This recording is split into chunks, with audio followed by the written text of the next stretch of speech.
ما تنام ما ترتاح، ظل تفكر فيه، تتصل بويا شنو اليوم تعشيت ما تعشيت، سودة بوجه مولاي. متونسين باطفالنا احنا، متونسين بالمرتب باخر الشهر، وانت كل يوم يتجدد لك. واحد من المؤمنين الغياره يقول لي رحت الدكتور سني، قلت له شلون يعقل انسان يبكي دم؟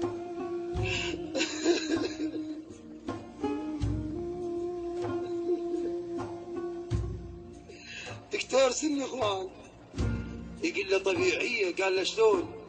قال له الانسان اذا بكى 6 ساعات متواصله يخلص الدمع ماله مباشره ينزل الدم. اقول له سيدي ايش قد تبكي يا مولاي؟ لمتى تتغدى؟ لمتى تنام؟ لمتى ترتاح ابو صالح؟ سيدي